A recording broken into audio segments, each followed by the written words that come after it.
જય સ્વામિનારાયણ। આજે મારા જે 13 વર્ષ મેરેજ થયાના થયા છે, આજે એની વાત મારે કરવી છે। લગ્ન થયા ત્યારથી નહીં, પણ સગાઈ થઈ ને ત્યારથી। તો મારી સગાઈ થઈ ને ત્યારે મારા સાસુને કેન્સર હતું, એટલે સગાઈ રવિવારે કરીને શુક્રવારે એક્સપાયર થઈ ગયા। અને પછી પરિસ્થિતિ બહુ કઠિન, અને જમીનમાં પણ કાંઈ પાકે નહીં અને વાવે એ ઉગે નહીં, કહેવાય ને કે ગરીબીના બે ઉનાળા હોય, આઈ થિંક એવું જ આવે। તો ખરેખર એવું જ હતું, બે ઉનાળા જેવું જ હતું। અને ગમે બે ત્રણ વાર કપાસ વાવે તો કપાસા ન ઉગે ચોમાસાની અંદર, અને માંડવી વાવી શીંગ વાવી તો નીચે સડી જાય અને જમીનમાં કંઈ થાય નહીં, અને ટેન્શનમાં। અને સાસુને કેન્સર હતું એટલે થોડુંક ઘર પણ ધોવાઈ ગયું હતું, પણ જે આ પરિસ્થિતિમાંથી નીકળ્યા છીએ અમે, મારા સસરાને એને સેલ્યુટ છે કે એણે બધું કર્યું, 3 લગ્ન કર્યા।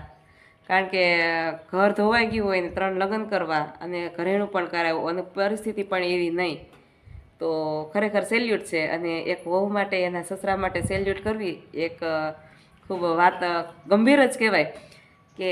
અને હું પણ એવી, હું નહીં પણ મારા પપ્પાને જજ જશે, કારણ કે મારા પપ્પાએ કીધું કે સંબંધ કરવો ને તો મારે ન્યાસ કરો, અને ઘણાએ પગ પણ અટકાવ્યા હતા કે તમે અહીંયા કરો માં, એને લેણું છે બહુ માથાના વાળ જેટલું, પણ મારા પપ્પા આ વાત ઉપર અડગ રહ્યા, કારણ કે એને અહીંયા જ દેવાની હતી મને।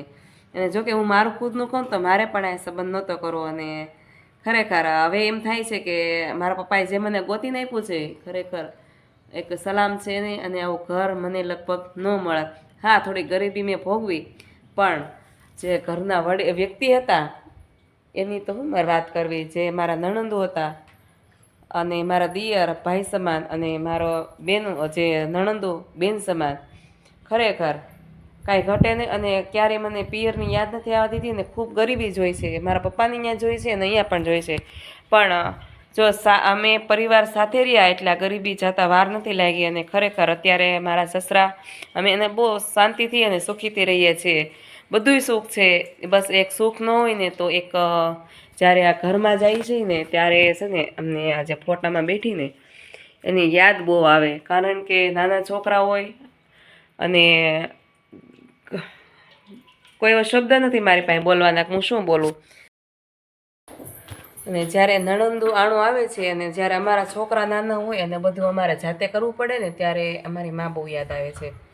એવું નહીં કે ભાઈ બસ કે અમારા માથે હાથ મૂકનારી તો કોઈ છે એવું અમને લાગતું નથી અત્યારે, કારણ કે અત્યારે તો કોઈ છે, કોઈનું છે જ નહીં, કોઈ સગું પણ કોઈ આપણું ના હોય, અને કોઈ આપણને ખમ્મા કહેવાવાળું કોઈ ન હોય। ખમ્મા કહે તો ખાલી એક જે આપણી મા હોય ને એ જ આપણને ખમ્મા કહે, અને આપણી રક્ષા કરતી હોય તો બસ એક મા નથી, બાકી બધું ભગવાને સુખ આપ્યું, પણ એક આ સુખ થોડોક ટાઈમ રહેવા દીધું હોત તો થોડીક લાઈફ પણ થોડીક અમારી સારી હોત। અને ખરેખર મા વિનાનો સૂનો સંસાર છે એ કાંઈ ખોટું નથી, અને મા એ મા, બીજા બધા વગડાના વાહ, એ પણ વાત ખોટી નથી। જ્યારે યાદ આવે ત્યારે બસ આંખોમાંથી આંસુડા વહ્યા જાય છે।